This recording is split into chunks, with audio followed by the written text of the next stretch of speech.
Alrighty, the last TWAB before Season of the Deep begins, and arguably one of the most impactful for the next season, as it kind of determines the meta and how people play, because we get details on the new artifact and the mods that we will have for it. Which, by the way, they are permanently applied once you get, if you didn't remember, so it kind of just is how you get to play. Now, starting up off the bat, they do a TLDR of basically everything that changed. In terms of the economy, that exotic engram focusing will be a few things again. Manual deep site activation is of course starting next season, and the changes to crafting costs making it so that legendary shards are no longer required.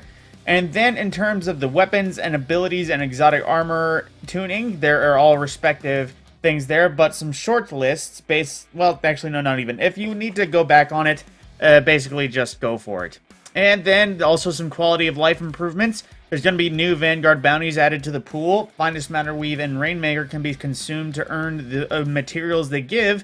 And the Good Boy Protocol is coming back to the tower. Basically, Archie, the pet dog, can be petted back again in the tower.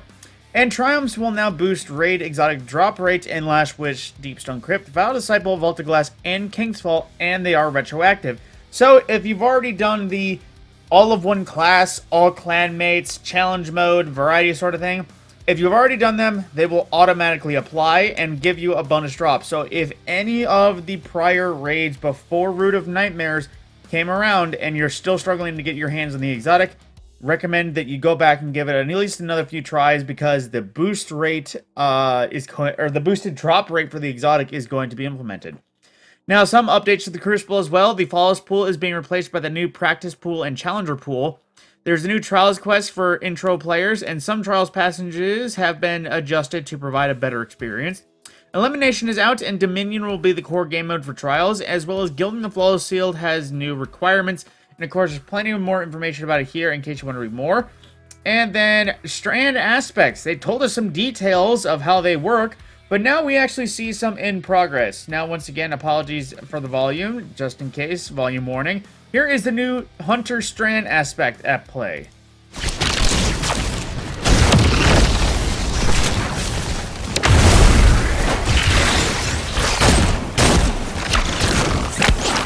Now, I don't know if you saw it, but checking the volume down again with some, this Grand Melee, and as well, a dodge creates a Strand decoy that will attract enemy attention, and when they attack it and break it, it will detonate in a Strand explosion.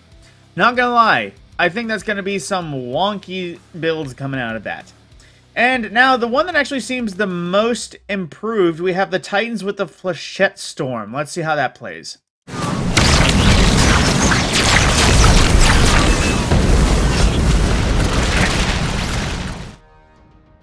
Now, it looks as though double checking, while sliding, activate your charge melee to leap in the air, knocking nearby targets away and dealing damage, and while airborning, activating your melee again to launch a cluster of damaging, unraveling projectiles. Repeatedly activating the melee will chain additional throws.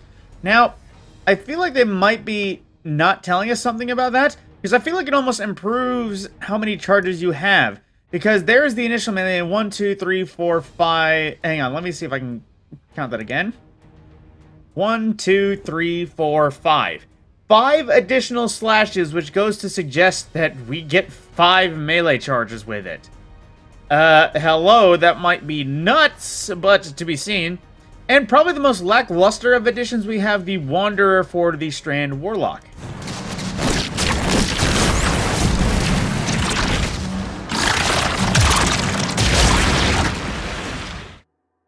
Which, I know suspending is the name of the game with Strand, really, that's how it's so OP.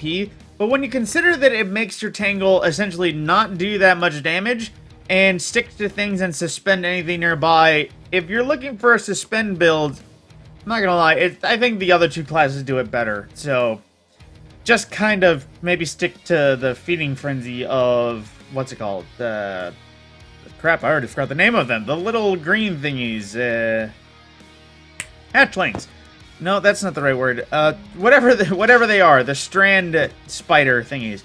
And they also wanted to reiterate the refundable artifact is here, basically making it so instead of resetting the artifact and picking it one by one all the way to the end, they make it so that you can pick a individual artifact mod, break it down, basically deactivate it, and then activate something else one by one. So if there's one mod you would rather trade out to get access to a different one, you don't have to worry about resetting everything and making a whole new setup. You only need to remove one and then add another. Now, speaking of the artifact, they tell us what we get for the variety of artifact mods. Now, starting at column 1, basically, anti-barrier auto rifle, unstoppable hand cannon, overload scout, overload trace rifle, and unstoppable glaive. All of those weapons are going to be intrinsically anti-champion, which as well, when they have the overcharge modifiers active, all of those weapon types will be overcharged. So you don't have to worry about applying any sort of elemental strand or daily surge for overcharged weapons. Those will always be overcharged. So if you're running any of these anti-barrier options, good to go. You got a buff. Now, in terms of column 2 and discounted armor mods, we have Arc mods, Void mods, Strand mods, as well as Melee and Technicolor Siphon, allowing multi-strand and Arc Siphon mods at once.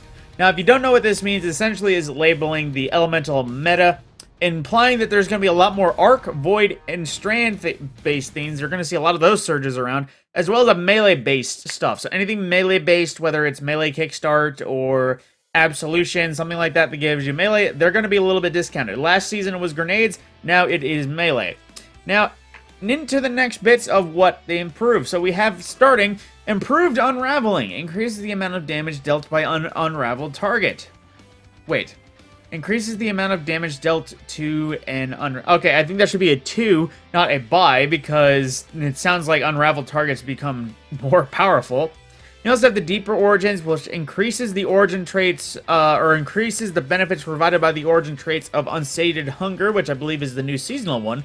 Nanotech Tracer Rockets from Neomuna, Harmonic Resonance from Root of Nightmares, and Noble Deeds from the Season of Defiance tree. Now we also have Unto the Breach. Defeating a Void debuff target creates a Void Breach where your Void subclass is equipped. Which I'm not gonna lie, I just made a good Titan Go Boom style volatile build that uses heavily upon Void Breaches. So I'm excited for that. We also have Electrified Armor, which makes it so that we can stay amplified longer while equipping a Arc subclass. The Return of Thunderous Retort, which grants bonus Arc super damage if cast when critically wounded or while amplified, and lasts until the end of the super activation, which, it's a super, why not last until after the super ends? Then, in the next column, we also have Strand Soldier, which I'm not gonna lie, sounds pretty cool. Your Strand weapons gain unraveling rounds whenever you gain Woven Mail while your Strand subclass is equipped, which for my Dreggers / Abiant Leap Titans, that could be OP. I'd recommend a Strand weapon upon that build. You also have Overcharge Armory, basically making it so that any weapons with the same traits of Unsated Hunger, Nanotech Tracer Rockets, Harmonic Resonance, and Noble Deed traits are permanently overcharged for the season while you have this buff active. So if you're using a set of weapons, that is a better option than anything else. You also have Protective Breach, where picking up a Void Breach will give you an Overshield or refresh a currently existing Overshield. So it sounds like Void is going to be all about the breaches and the Overshields nowadays. And we also have Counter Charge, where you gain a stack of armor charge when you stun a champion, which I'm not going to lie, for Grandmasters is going to be great. And we also have Amped Up, lastly, in the column 4, where gain damage resistance while amplified. So if you spec all into one element, you could actually be going nuts in every class. Then we have column 5 for the big ticket items. Conductive Cosmic Needle. Targets affected by strand debuffs take increased damage from Arc and Void abilities. So if anyone just wants to unravel something and then Thunder Crash and Nova Bomb it, it sounds like that's going to be the new meta. Then we also have Shock and Awe for Arc Final Blows. While you are amplified, summon a burst of lightning that damages and jolts targets. Basically, the Volt Shot unneeded, just be amplified.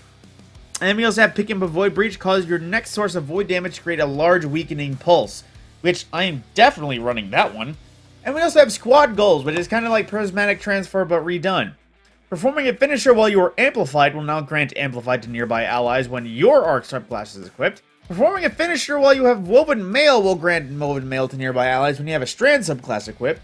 Performing finishers while you have Devour grants Devour to nearby enemies with a Void subclass equipped. So there's great ways of synergizing with your two other teammates and most stuff.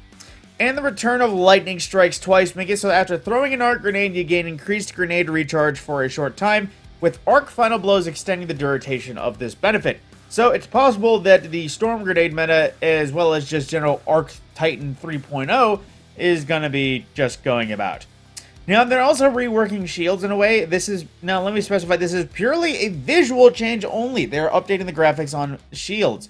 So just to show it, this is what a shield looked like originally on at least a Void Minotaur, so you can get an idea of what they look like. A full around dome shield all the way around that disappears when the enemy is done recharging it. And then we go to this one. This is a new version that they're coming out with, which is a little bit simpler. It doesn't block so much of the target. It's just basically a, if you will, target highlighter that will let you know what element they have and whether or not it does have a shield. Which I'm not gonna lie, I do kind of like the look better, because as much as the gridded look for the variety of shields did look good, I do like they are simplifying a few things that I think will basically make life in the game a little bit easier in terms of resetting everything. And they also like to add a note that the immunity shields, white shields, and shields for specific boss encounters will not be receiving this update. Due to their slightly more complicated nature, we're avoiding and making broad changes which could unintentionally impact encounter mechanics, design, and etc.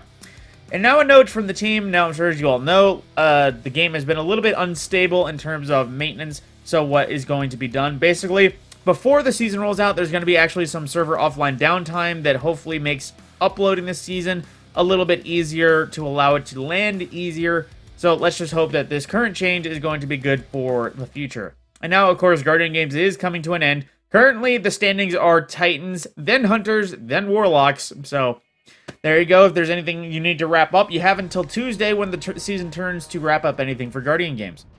And as well, the Guardian Games Cup, if you had any inkling here, there you go. And they also are I don't know why this sounds so bad in my head, but they're also introducing Asians at Bungie, which is basically another movement after the rise of Asian discrimination at the end of 2021. This is Bungie's foundation to associate with it. There is new pins available for purchase if you wish to support, and as well emblems to show your support if you so wish to go. Now, there's also, I believe, foundations and assistance of help that if you wish to donate, there it is. See, there's links for donations if you so wish to help with. And as well, there is a new gifting Twitch subs bounty to go for on Twitch. So if you like the idea of that emblem or want to use it, gift a few subs. Hopefully the associate person you see will improve it. Then the player support report, basically, there is a patch language change. Let's see, let's just read this start to start.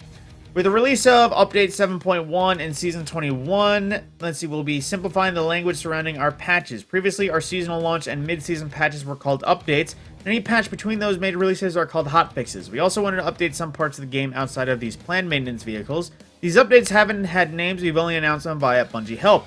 Moving forward, any planned maintenance patch will be called an update. This will be communicated ahead of time via Bungie Help, as usual. Will require players to download a new patch and will change the game's version number. Any unplanned maintenance patches will be called a hotfix. While you'll still be announcing hotfixes via Bungie Help, our goal is to also provide localized patch notes on Bungie.net for any player-facing hotfixes. Now, the release schedule of course, 7.1 for next season, basically. At 7 a.m. Pacific, the maintenance will begin. At 8:15, Destiny 2 is brought offline.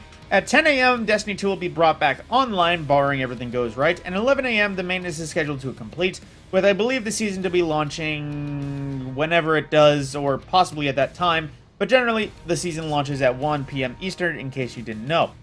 And there is some last chance Bungie rewards. If you're interested to get anything from the store, all of these items will be last chance via May 23. So if you didn't earn them, earn them. And you'll have some extra time to buy them, but essentially if you want to earn any of that, get it while you can. Now, as well, the previous season pass and vendor rewards. Basically, if you don't claim anything from the season pass, don't worry. You'll still be able to claim things next season, but of course, players should also ensure they have claimed any rewards from the tower and the helm vendors, since those rewards will be reset at the end of Season 21. Keep in mind. And now, while we continue to investigate known issues, here is the latest issue that was reported, in that the Guardian Games title champ does not progress Guardian rank objectives for earning titles. Of course, for the full list of issues, players can review the known issues article and update anything to the help forum if you have something unique. And then, of course, movie and art of the week, which, of course, some cute stuff. I'm not going to lie, this one, I think that's one of the coolest things I've seen in quite a long time. it just looks cool. And it is a tattoo design. So if you wanted to get this tattoo yourself, of course, credit the artist maybe, but, you know, get it yourself if you like Lim and Arc so much. Then, as well, the image of Drifter watching the Season of the Deep trailer and realizing he can cook another alien.